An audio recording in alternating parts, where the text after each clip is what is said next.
पहली कहानी, सिंदबाद की कहानी। सिंदबाद अरब का एक प्रसिद्ध नाविक था। बगदाद में एक मजदूर का नाम हिंदबाद था। वो मेहनत मजदूरी करके अत्यंत गरीबी की हालत में रहता और अपना पेट पालता था। एक दिन मजदूरी करते करते वो बहुत थक गया। उसे बहुत मेहनत के बाद भी कुछ खास मजदूरी नहीं मिली। निराश और हारा थका वो एक भवन की दीवार के सहारे बैठ गया। उसने देखा कि भवन बड़ा शानदार है और उसमें खूब चहल पहल, गाना बजाना और रौनक हो रही है। कोई दावत चल रही है और बढ़िया लिबास पहने लोग मस्ती में झूम रहे हैं। उसने दरबान से पूछा, ये मकान किसका है और ये जलसा कैसे हो रहा है?" दरबान उसका सवाल सुनकर हंसा और बोला,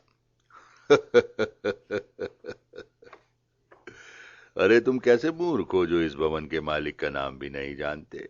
क्या बगदाद में पहली बार आए हो? पृष्ठ 6। हिंदबाद ने कहा, नहीं, रहते तो हम बगदाद में ही हैं, पर शहर से जरा हटकर मजदूरों की बस्ती में रहते हैं। अरे तो क्या तुम्हें यह भी मालूम नहीं कि यह भवन प्रसिद्ध नाविक सिंदबाद का है? क्या तुमने सिंदबाद का नाम नहीं सुना है? सिंदबाद? हाँ, नाम तो सुना है।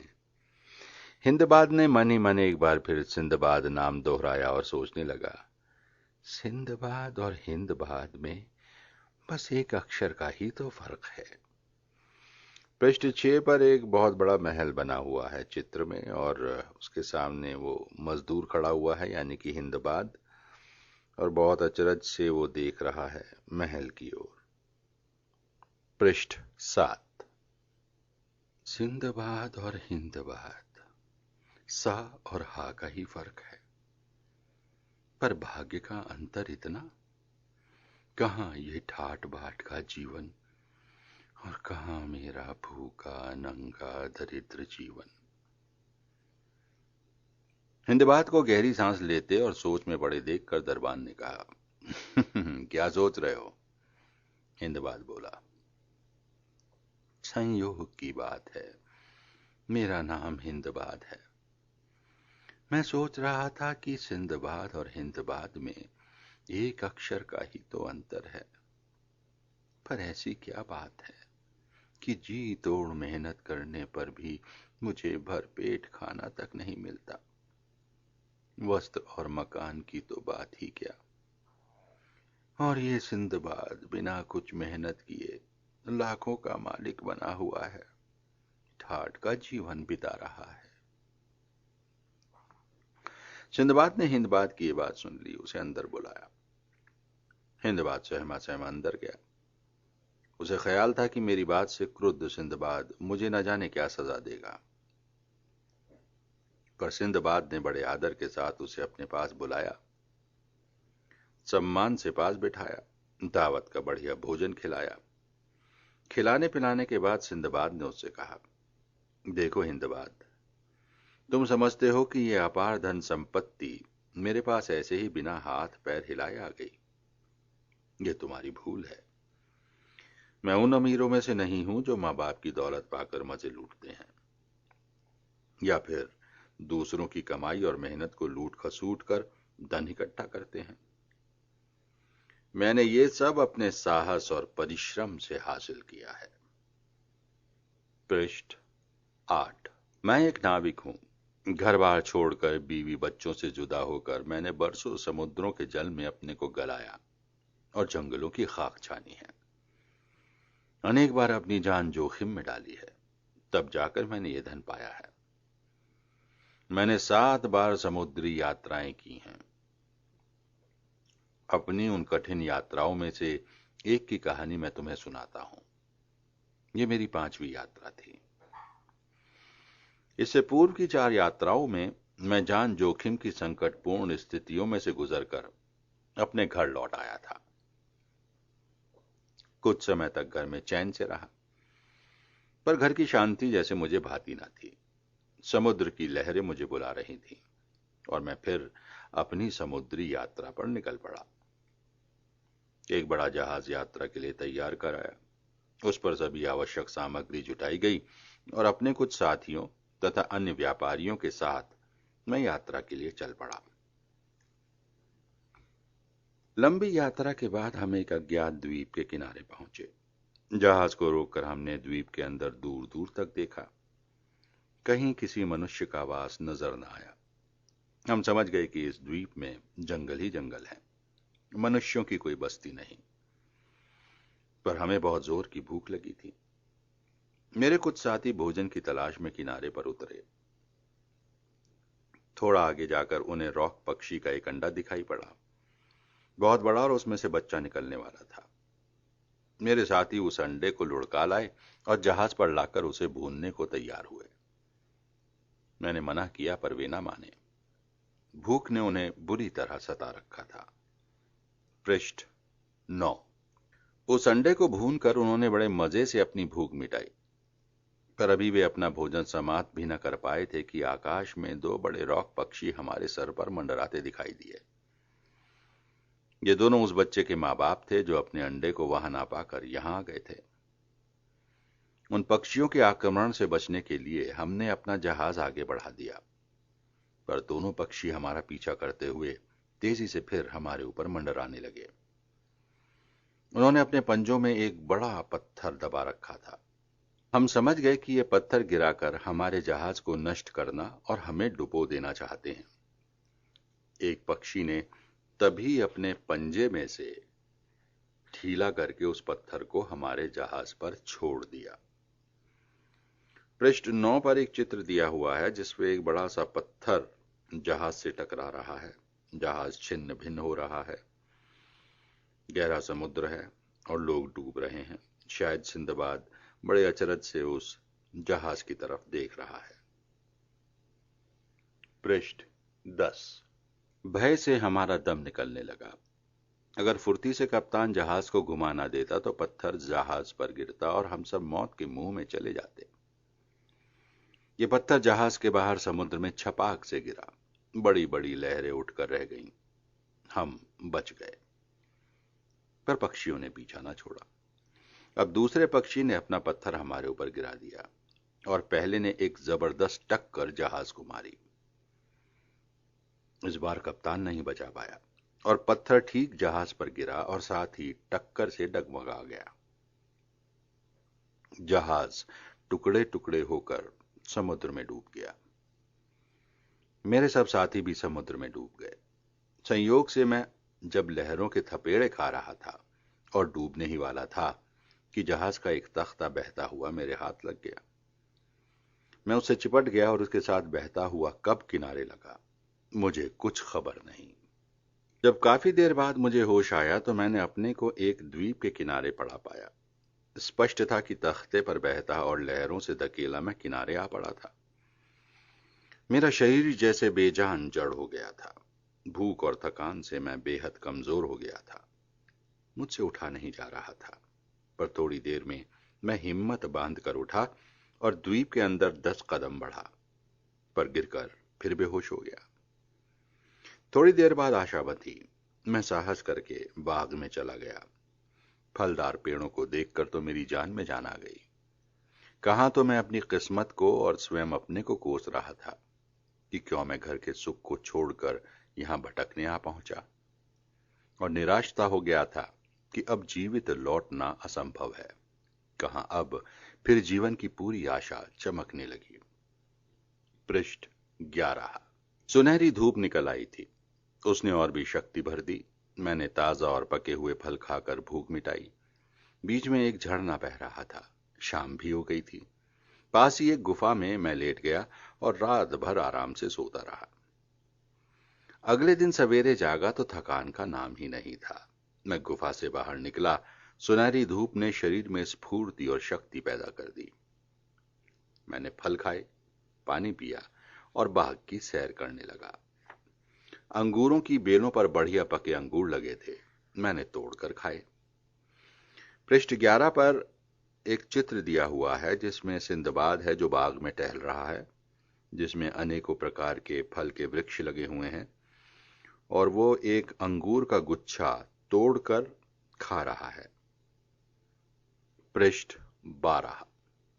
मेरे मन में एक और तो इस द्वीप में घूमने और इसके बारे में जानने की उत्सुकता भर रही थी, दूसरी ओर भय भी लग रहा था कि ना जाने फिर किस आफत में फंस जाऊं। परंतु मैं साहस करके बहते झरने के साथ साथ आगे बढ़ गया।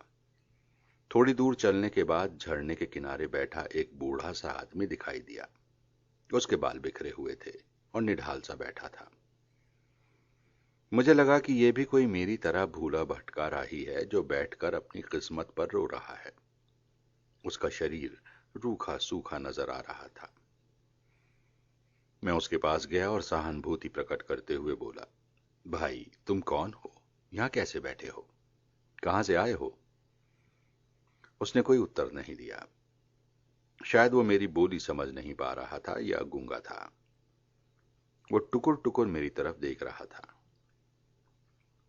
उसने संकेतों से बताया कि वो भूखा है, दुर्बल है, टांगों से चल नहीं सकता। वो चाहता है कि मैं उसे अपने कंधों पर उठा लूं ताकि वो पेड़ों से फल तोड़ तोड़ कर खा ले और अपनी भूख मिटाए। मुझे उस पर दया आ गई और उसे अपनी पीठ पर चढ़ाकर फलदार पेड़ों के नीचे ले गया। उसने खूब फल खाए, खूब उछल उछल कर फल तोड़ कर खाए। मैं उसे जैसे बूढ़ा और दुर्बल समझ रहा था वैसा वो नहीं था। वो मेरे कंधों पर चढ़ा खूब मजे से फल खा रहा था। पृष्ठ 13। मैं थक गया तो उसे नीचे उतारने लगा, पर वो तो उतरने का नाम ही नहीं लेता था। उल्टा मेरे दोनों कंधों में अपनी दोनों टांगे लटकाकर मेरी गर्दन को उसने ऐसे जकड़ लिया कि मेरा दम निकलने लगा। मैं लड़खड़ा कर जमीन पर गिर गया और फिर बेहोश हो गया। जब मुझे होश आया तो मैंने पाया कि वो राक्षस अब भी मेरी गर्दन पर सवार था।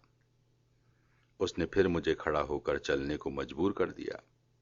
मैं उसे कंधों पर चढ़ाए चलता रहा। वो मजे से पेड़ों से फल तोड़कर खाता रहा। उस निर्दयी ने मुझे एक भी फल खाने को नहीं दिया। पृष्ठ 13 पर एक चित्र दिया हुआ है जिसमें वो बूढ़ा सिंदबाद के कंधे पर सवार है और बहुत उछल उछल कर फल खा रहा है। और सिंदबाद बेचारा बड़ा दयनीय अवस्था में बहुत दुखी होकर देख रहा है उसके ये काम। तो आइए वापस आते हैं कहानी पर। मेरा ख्याल था कि कुछ देर में खाने के बाद वो मुझे छोड़ देगा, पर नहीं, वो तो मेरी गर्दन पर बुरी तरह सवार रहा। रात को भी वो अपनी टांगे मेरी गर्दन पर लपेटकर मेरी गर्दन को जकड़ कर सो गया। मैंने कई बार उसके पंजे से छूटने की कोशिश की, पर उसकी जकड़ कुछ ऐसी मजबूत थी कि मेरा बस ही नहीं चलता था। मुझे लगा कि ताकत में वो मुझसे बहुत भारी था। उसके नाखून बहुत बढ़े हुए थे और तेज थे। मुझे डर था कि कहीं वो मुझे फाड़ न डाले। इसी तरह वो दिन को मुझे चलाता और फल तोड़ तोड़ कर मजे से खाता और रात को मुझे जकड़कर सो जाता। मैं भी मजबूर और लाचार कुछ देर सो लेता। इस तरह 2 दिन और 2 रातें बीत गईं। तीसरे दिन चलते चलते रास्ते में मुझे कद्दू की बेलों पर बड़े बड़े कद्दू नजर आए। एक विचार मेरे मन में आया। मैंने एक बड़ा कद्दू तोड़कर चलते चलते उसमें सुराख कर लिया और उसका गूदा निकालकर खोखला कर लिया। फिर मैंने अंगूर तोड़ तोड़ कर उनका रस उसमें भर दिया। सुराख बंद करके मैंने उसे धूप में रख दिया। फिर एक और कद्दू तोड़कर इसी तरह उसमें अंगूरों का रस भर दिया। इस तरह मैंने 4-5 कद्दू अंगूरों के रस से भरकर रख दिए। कुछ दिन बाद वो अंगूरों का रस अच्छी मदिरा बन गया। तब एक दिन मैंने एक कद्दू उठाकर उसके रस की 1-2 घूंट पी। मुझे रस पीता देखकर उस राक्षस ने मेरे हाथ से कद्दू छीन लिया और वो भी रस पीने लगा। उसे वो अच्छा लगा और वो सारा रस पी गया। मैंने भी उसे दूसरा, तीसरा, चौथा सब कद्दू उठा कर दिए और सारी मदिरा पिला दी। पृष्ठ 15। मदिरा इतनी काफी थी कि थोड़ी देर में वो नशे से बेहोश होकर ढीला बदन छोड़कर धड़ाम से नीचे गिर पड़ा। मैं तो यही चाहता था। उसके अचेत होते ही मैंने एक क्षण की भी देरी नहीं की, तुरंत वहां से भागा और दौड़ता हुआ समुद्र के किनारे आया। संयोग की बात है कि जब मैं समुद्र तट पर आया तभी मुझे एक जहाज वहां से गुजरता दिखाई दिया। मैंने आवाजों और संकेतों से उसे रोका और अपनी सहायता के लिए पुकारा। इस जहाज में 10-12 व्यापारी थे जो उतरकर मेरे पास आए। मैंने उन्हें अपनी कहानी सुनाई और बताया कि कैसे मैं बूढ़े राक्षस के कब्जे में फंस गया था। उन्होंने सुनकर कहा, परमात्मा का शुक्र है कि तुम अपनी बुद्धिमानी से उस दीप दानव के फंदे से बच निकल आए। उसके फंदे से आज तक कोई जीवित बचकर नहीं आया। वो इसी तरह थका थका कर मार डालता है और बाद में मनुष्य को खा जाता है। उन्होंने मेरे प्रति सहानुभूति जताई और मुझे भी अपने साथ जहाज में ले गए। व्यापारियों ने मुझे खाना कपड़े सब दिए। मैं उनमें घुल मिल गया। कुछ दिनों की यात्रा के बाद हमारा जहाज एक बड़े नगर के तट पर पहुंचा। हम सब वहां उतर गए। हमने देखा कि वहां बेशुमार नारियल के पेड़ थे, जिन पर बड़े बड़े नारियल हजारों की संख्या में लगे थे। पृष्ठ 16। तभी व्यापारी बोरों में नारियल भरने को चल पड़े। उन्होंने एक बोरा मुझे भी दे दिया और कहा कि तुम भी अपने लिए एक बोरा नारियल भर लाओ। नारियल के पेड़ों के झुंड वहां थे। पेड़ काफी ऊंचे थे और नारियलों तक हाथ नहीं जा सकता था। व्यापारियों ने नारियल इकट्ठा करने का एक अनोखा उपाय अपनाया। पेड़ों पर बंदर थे। व्यापारियों ने बंदरों को पत्थर मारने शुरू कर दिए। बस फिर क्या था, नकलची बंदरों ने भी पेड़ों से नारियल तोड़ तोड़ कर नीचे फेंकने और व्यापारियों को मारने शुरू कर दिए। व्यापारियों ने झट नारियल उठा उठा कर अपने अपने बोरे में भर लिए। मैंने भी उनकी ओर देखा और अपना बोरा भर लिया। हम सब नारियल के बोरे भरकर जहाज पर ले आए। व्यापारियों ने मुझे सुझाया कि मैं इसी तरह नारियल इकट्ठे करके बेचता जाऊं ताकि पर्याप्त पैसे बन जाएं और उसके बाद मैं अपने घर लौट सकूं। आगे जाकर हमने एक नगर में वे नारियल बेच दिए। वो काली मिर्च और दालचीनी का टापू था। वहां से हमने काली मिर्च और दालचीनी खरीद ली। हमने समुद्र से मोती, सीपी आदि भी इकट्ठे कर लिए। इन सब चीजों के व्यापार से मुझे काफी धन प्राप्त हो गया। अब मैं बगदाद अपने घर लौट सकता था। मैंने बगदाद ले जाने के लिए भी एक जहाज सामान का भर लिया और बगदाद पहुंचकर जब वो सामान मैंने बेचा तो मेरे पास बहुत सारा धन आ गया। पृष्ठ 17। ये मैंने अपनी एक यात्रा की कहानी सुनाई है। इसी तरह की कई यात्राओं से मैंने कई बार जान जोखिम में उठ डाली है, तब कहीं ये इतना धन प्राप्त किया है। अब मैं सुखी जीवन बिता रहा हूं। भाई हिंदबाद, तुम मेहनत तो करते हो, पर अगर अपने सीमित घेरे से निकलकर कुछ और साहस से काम करो तो तुम भी अपनी किस्मत बदल सकते हो। देखो, दुनिया बहुत बड़ी है। अपनी छोटी सी दुनिया से बाहर निकलकर साहस और मेहनत से काम करो तो तुम भी बड़े आदमी बन सकते हो। पृष्ठ 18।